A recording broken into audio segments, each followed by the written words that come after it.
Pag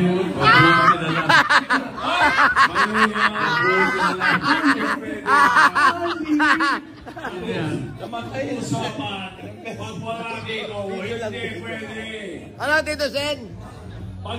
Pag wala dito, hindi pwede. Ang nabunod ko si Magkano yan? 25,000. Oy! Close up. Siya na lagi nagsasabi niyan. Alan K. Pag wala sa pila. Parati mo sinasabi, pag wala sa pila, bibigyan ng 10. Bubunot ng iba. 9, 9, 8, 7, 6, 5, 4, 3, 2, 1. Wala.